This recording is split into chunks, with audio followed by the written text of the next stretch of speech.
Well, hello. It is Dr. Brandy B.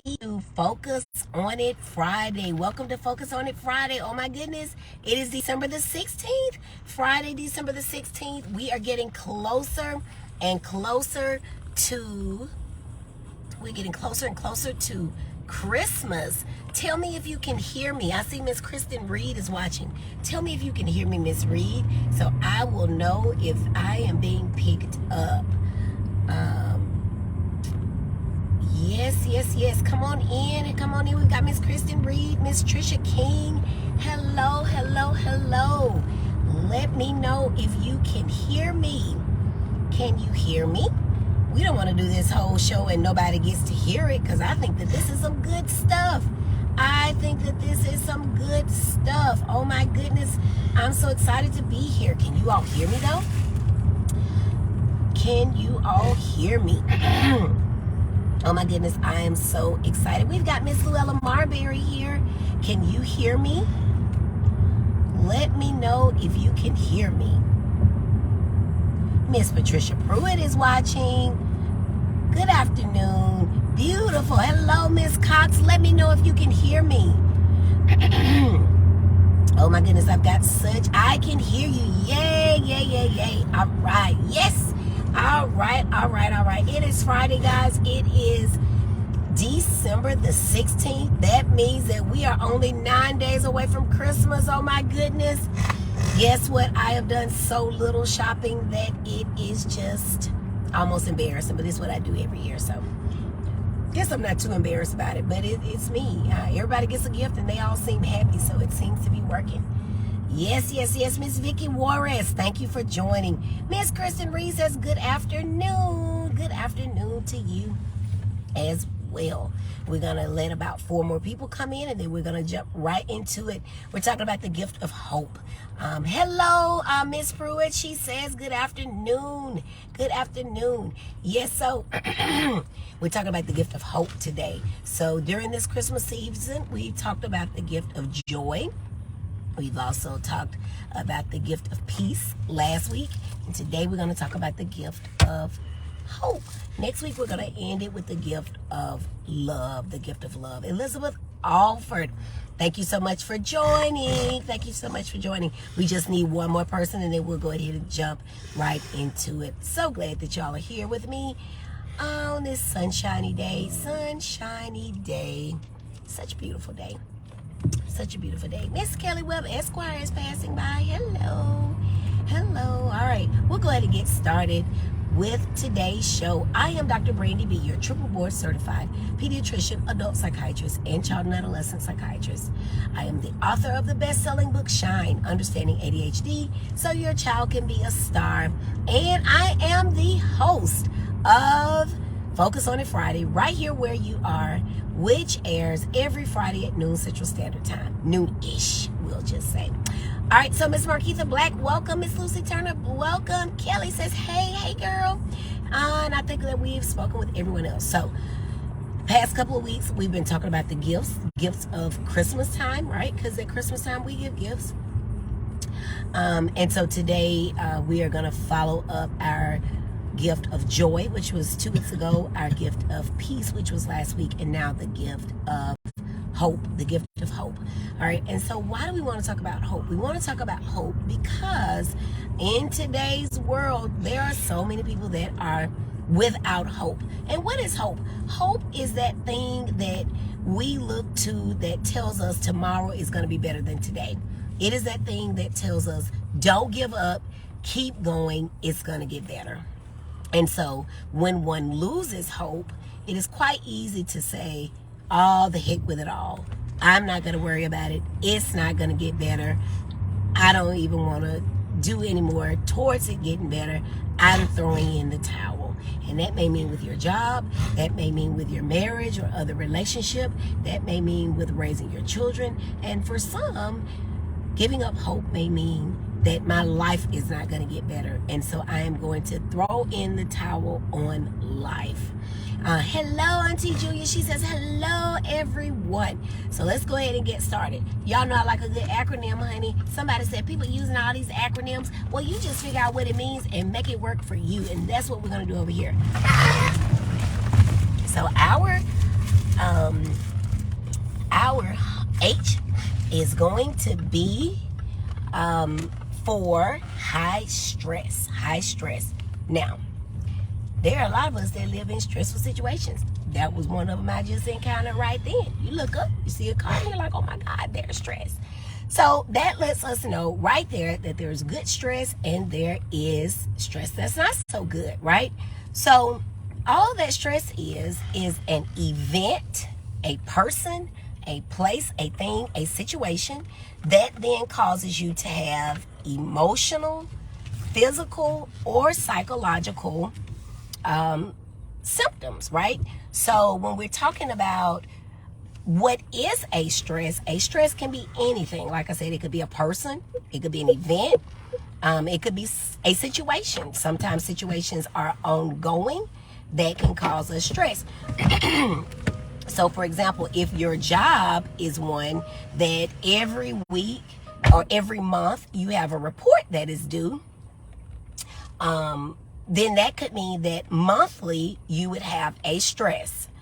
For some people, the holiday season is stressful. Why? Because either they have so many people to buy gifts for that they try to get it all done, or for some other people, it's stressful because they don't have the money to get it done and they are trying to get everything on their children's list and everything that is on their list and everybody else's list.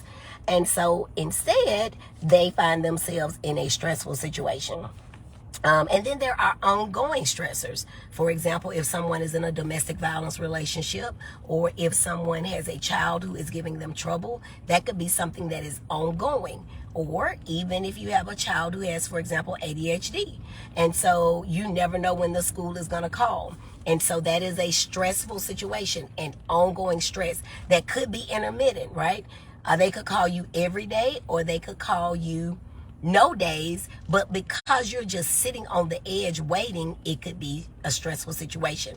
So how do you know if you're stressed? You know that you're stressed when your heart rate goes up, your breathing may become more rapid, your eyes get big, your pupils dilate, your stomach, some people will actually poop themselves, right? When you've heard the term scared the S out of you, that is because everything kind of just starts moving. Get ready for fight or flight. But when you are in a state of stress, ongoing stress, high stress, it can lead to other problems, physical problems like shoulder tension, backache, headaches. You could also have emotional problems like irritability, snapping at people, not being able to be nice even to people that are being nice to you and that you would otherwise have no reason to not be nice to. All right. And then psychological symptoms, meaning that it could go on to develop into an anxiety disorder, which we're going to talk about next. So stress can be good. It can say, oh my God, we're about to get hit. But, it could also say, hey, we need to back away, right? Because that's how we end up getting burned out in our careers, with being parents or whatever else the case may be. We could end up with so much stress that we end up in a very stressful, high stress situation with blood pressure issues, even going on to develop with the blood pressure, you could have heart attacks, you could have strokes. So it is very, very, very real. So if you know that you're in a stressful environment, one of the things that you want to do is do as much as you can to reduce that stress so that you don't find yourself in a situation where your body, your life, your emotions, everything about you is being impacted by that. All right. So we're talking about hope, the gift of hope, and our first letter, hope, the H, is for high anxiety, or high stress. And there are certainly people who live in and function in high stressful situations, whether jobs, relationships, or just holidays, right? If you got to do a lot of cooking, that could be very stressful for you. So despite these high stress scenarios, we still want to remember that there is hope. You can say no to things that don't bring you joy and that you don't absolutely have to do. You can say yes to things that are more relaxing, like self-care for yourself. And remember, self-care is not selfish, and self-care doesn't have to even cost anything. So you can just read a book and find yourself providing self-care for yourself. Be very careful about equating self-care with hygiene. Some people say, well, I shower or I take a bath. Or some people will say, I got my nails done. Well, if your nails are raggedy and you are a jewelry model, that's not necessarily self-care. That's what you need to do to keep your job. And so those two things are different. But remember that you don't have to spend a great amount of money to get self-care. You just need to do something regularly. And one of the best things that you can do when we're talking about self-care is to set that time aside and make sure that all of your family and friends know this is my time. This is the time that I'm devoting to me. This is the time that I am saying I am going to take care of me. Because I take care of my husband or wife. I take care of my children. I take care of everybody at the school. I make sure everybody's taken care of, but nobody's taking care of me. Not the way that you need it, right? Because nobody really knows how to take care of you the way that you know. So make sure that if it is not being done, you're taking care of yourself. All right. So that is how we're going to keep hope despite high stress. The H is for high stress. The O in hope is overthinking and anxiety. So what is anxiety? Anxiety is what you feel when you have stress, but there's no stressor, right? So you are thinking of something bad happening, but there's no indication and no reason that anything bad is going to happen. Anxiety is when you worry that something will happen, but really there is nothing really to worry about. Hello, Miss Ada. Thank you for stopping by. Good luck, Sam, at the assembly. Anxiety is the worry, the overthinking, the what if this, the what if that, the what if this, the oh my goodness. But there is no indication that any of this will happen. Now, it may have happened in the past, and perhaps you spend many of your days worried that it will happen again. But again, there is no indication. Let's say you got divorced. Your last husband cheated on you, but you're always worried. Well, what if this, what if that, what if he doesn't like me, what if he cheats? But the man works from home with you. Everywhere you go, he's with you. He only has eyes for you. There's no indication that anything is going to happen. But you almost ruin the relationship because you always worry about if it will. Now, again, how do you know if you're anxious, right? So diagnostically, you have to have symptoms for at least 6 months of worrying a lot and wanting to stop. The heart rate changes, increase, sometimes rapid breathing if you're having a panic attack. You could even have physical stuff, hives. Some people get hives when they are worried too much. Always thinking of the worst, okay? All of these are going to be things that could say that you are anxious, and it is getting to the point where it's not just stress. This is actually something that we're actually concerned about. Again, you can have the blood pressure changes. You can have the risks for stroke, the risk for heart attacks. And we know that heart attacks and strokes can lead to death, right? So yes, you can worry yourself to death. So I don't want that for you all. What are you going to do to combat it and to restore hope to your anxiety-ridden situation? The same things. Take some time, get to know yourself, take some time for yourself, do things that you know to be relaxing, and try your very best to stay away from things that cause you stress that you don't have to do. So let's say your job causes you stress and you don't like it anyway. Well, you probably should look for a different one. But I don't want you to go in and just say, hey, take this job and shove it. when you know you have bills to pay. But to be honest, there have been people who've said, I cannot go in there another day or I'm going to lose my mind. And so that may be a good thing for that person to do.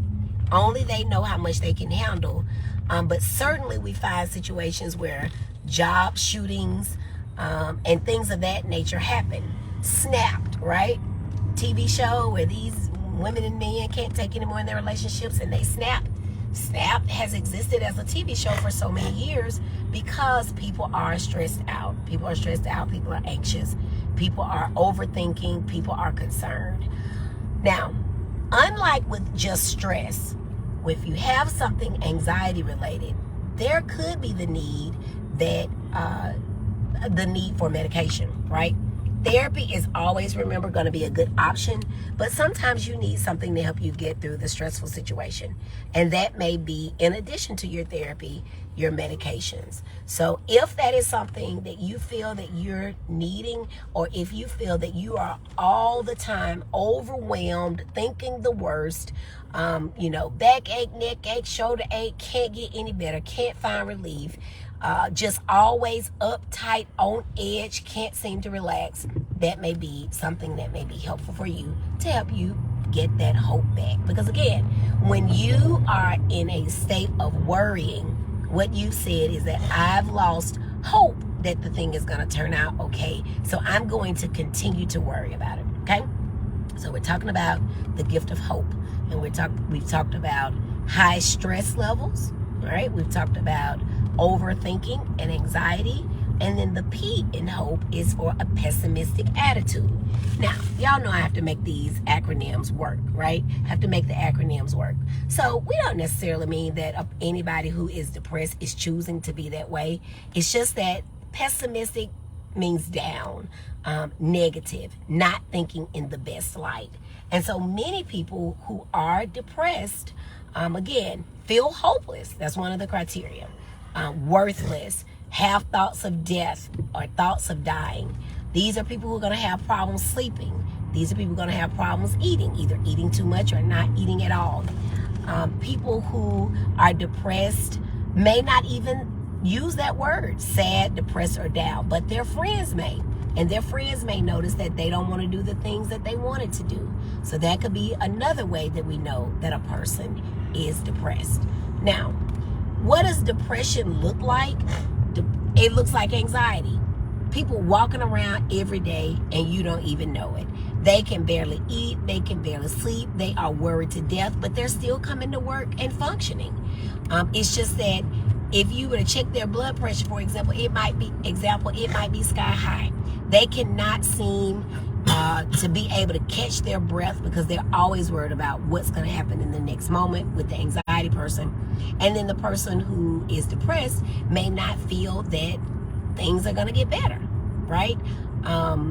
They cannot see their way out of their situation. And that is why one of the criteria for depression is either thoughts of death, which is, Lord, I just want to die, versus suicidal thoughts, which are, Lord, I'm going to take my own life. And before we find ourselves in that situation, for sure, we want to make sure that we're in therapy, talking to someone, and making sure that we have medication if we need it. Now, many of you probably watched Ellen and saw her DJ Twitch suicided yesterday. I did not watch the show because I'm working, but I like Ellen nonetheless. But I did not know Twitch. I knew she had a fun DJ, but he suicided. And so the first thing that people say is, I never saw it coming. People that really want to suicide, unfortunately, will continue until they are successful a lot of times. And you don't see it coming because they didn't want you to see it coming. Because if they wanted you to see it coming, then that would mean that they would not be successful at doing it because you'd be watching them all the time. Instead, it's the people who have these passive thoughts of death. Those are the people that will talk about it or will say things, and usually they are saying, I need help. I need help. I have some situations that I cannot control. I cannot help myself, and I need help. Whereas the people who truly have suicidal thoughts rarely do they tell you. So the one thing that I want you to take away from this is that if ever you have a family member, loved one, or anyone else to suicide, you should most certainly not feel guilty, because you may not see it coming. There would be no way otherwise for you to know, because they wouldn't want you to know. You can go ahead and put away all objects or items, utensils that could be used to be successful with suicide. And in our country, gunfire is one of the most common things that a person can use to be fatal, right? There are many things you can do to kind of hurt yourself, but if you want it to be fatal and final, then gunshot is what most people will use. So make sure that you're putting those things away, not just out of the way of children, but also out of the way of adults who are having these thoughts, or who you are even concerned about, all right? Who you're even concerned about. So that is our bit on depression, right? Depression. Losing interest in doing things, not sleeping or sleeping too much, not eating or eating too much, feeling down and out, not wanting to do the things you normally would do, giving away one's possessions. So if I called you over and said, I want you to have this, and you said, well, girl, that is your, the lamp that you love the most. It's been in your family for 10 generations. And I said, I know, girl, but I want you to have it. And make sure that Faith gets it. That's the kind of language and the type of actions that you want to immediately say, something is not right. Let me get my friend some help. And I think that of course, there was a lot of conversation the last couple of days about Twitch's suicide. And I think, so people say, why won't people tell me? You can talk to me. The truth of the matter is that people are often hesitant to say anything because, number one, they know what you've said about people before. Crazy, lunatic, they ain't right, they off their rocker, and those sorts of things. So they may be hesitant to come to you. The other thing is that a lot of us don't ask how a person is really feeling because we don't know what to say in return. So it's really important that we stop and say, girl, how are you doing? No, how are you really doing? Is everything okay? I really want to check in with you. You've been on my mind. I feel like something is going on. And if they say, yes, I'm extremely depressed, do you know what the next step is? Do you know where to tell them to go? Do you even know what to say in that moment that may provide comfort? So there's us not knowing what to say. And the other thing is the person not wanting to risk hearing us say things like, oh, you need to just get over that. That happened a long time ago. Or, oh, what do we say? Just pray about it. Or saying something like, God's gonna fix it. Or saying, you are stronger than that. These are all things that people say, but we don't say those things to people when they're telling us they're having a heart attack. We tell them to get to the hospital right away. We don't say that when somebody has a toe ache and it won't move and the toe is ingrown and pus is all around it and it's big and fat and painful. We tell them to at least get to urgent care. And so it has to be the same with mental health, that when our friends come to us, that we have something that we can say, even if that something is, hey, I know Dr. Brandy B, let me find out what she would do. But let me tell you this, if your friend says, I'm about to kill myself, or if you walk in on your friend in the act of doing something, holding a bottle, looking like they're about to down the whole bottle, or they've got some rope and they are looking like they are in position to kill themselves, don't call me for that. Take them to the hospital. They need to go to the hospital. And a lot of people say, well, we're going to be embarrassed if they go to the hospital. And I ask them, would you be more embarrassed by someone learning that they went to the hospital for a mental health challenge or would you be more embarrassed by them actually suiciding? And the answer is usually, I don't know how embarrassed I'd be, but I sure would be sad if they suicided. So let's keep that in mind. All right. So that was kind of heavy. So we're talking about hope. Hope at the holidays, the gift of hope. Hope is what drives us forward. Hope is what keeps us hanging on. Hope is what allows us to say it's going to get better. However, if you have high stress levels, you may find that there is no hope in that situation. Or if you're an overthinker and you're anxious, you may find that there is no hope in that situation. And for sure, if you're having a pessimistic moment and you're down and depressed, you may find that there is no hope in that situation. But ultimately, what we want to do, what we have to do, is to make sure that we're taking care of ourselves so that we can be excited about living. Now, with that being said, no, life is not always exciting to live. It's not. We have stress-provoking moments every day. We have moments that sadden us. I had a lady today and she told me, I don't know why I'm so sad. She was talking about being unemployed and not knowing how she was going to pay her bills. And I said, because you're in a sad moment, right?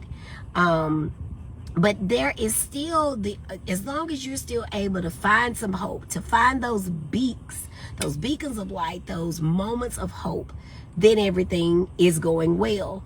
But if you're thinking there's no way out of it, that is when there's a problem. We want you to be excited about living. We want you to be excited about the holidays. We want you to be excited about life.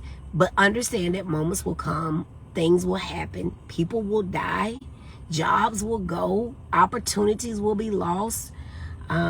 If you name it and it's not something that was in your favor, it can most certainly happen in this thing called life. And so we just have to make sure that we're still, despite our anxiety, despite our being down, despite our overthinking, despite our stressful situations, we have to maintain our hope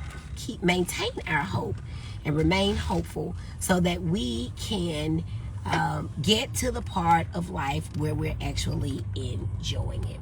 Hope that was helpful for you all. I hope that helped you. I hope it maybe helps you to help someone else. Because again, in life, things will happen. Death will happen. And just like happy things will happen. There is no one on this earth who can say that they've always been happy.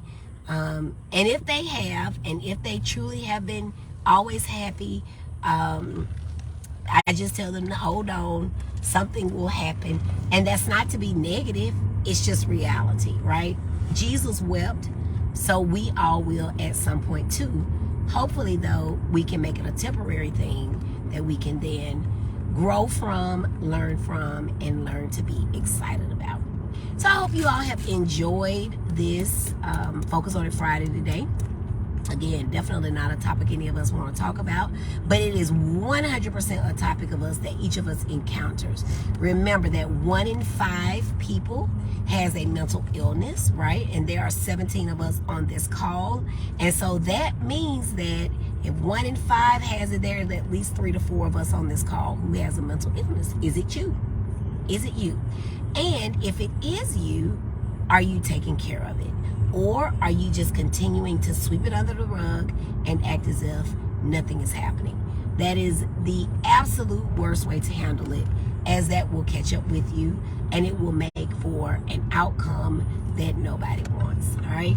So let's just scroll back up, make sure we didn't miss anybody. Thank you, Miss Beverly Cox, for tagging so many people. Miss Vonda Poole, thank you very much for joining. Shanika Lee, Sherry Stevens. Miss Ada says that she has anxiety and it is not fun, and that is absolutely the truth. Miss Jeremy and Miss Dia are here. Miss Lovey Banks, thank you. Chandra Tarver, thank you. Jess Butrika, thank you for watching. And let's see, Miss Tony, African Queen, Carter Perkins, hello, thank you for watching. Casey Parker, thank you for watching. My sister Erica Harris, thank you for watching. She says, hey, my pearled up beautiful sis, hello. We've got wonderful Wanda Harris, Kimberly Shields, thank you all for watching. And my Aunt Brenda, who also says, thanks, Dr. Brandy B, happy holidays. So happy holidays to each of you. If you know that you are in a state of excessive worry, excessive doubt, and even depression or sadness, make sure that you're taking care of yourself. It is never, ever, ever, ever too late to take care of your mental health. You will appreciate it, and the people around you will too. Remember, I always say a couple of things as I go out. 1 in 5 people in this country have a mental illness. The most common mental illness is anxiety. So if you worry a lot, you are not alone. And then 100% of us can benefit from therapy. And if you say, I don't need therapy, then that means that you are probably causing at least one person to feel like they need it. So don't be that one person causing somebody else to feel like they need it. Go ahead and get some for yourself, and let's all live the best lives we can. Till next time, I am Dr. Brandy B, your triple board certified child and adolescent psychiatrist, where we are bringing hope, bringing joy, bringing love. We're sharing all these things with you so that you and your children can live the best lives possible, both in the classroom, in the workplace, and in life. I love you all, and I'll see you next Friday. We've got some more people saying hello. Miss Chandra Tarver, Shanika Lee says thank you. Yes, sir, thank you. Miss Willa Marbury says happy holidays. Trisha King says thanks and happy holidays. Happy holidays to each of you. Go out, be merry, do some shopping. Don't worry about it. If you can't get that person a gift, we're going to give love on Christmas Day, and next week we're going to talk about love. I'll see you all next week. Have a good one. Bye.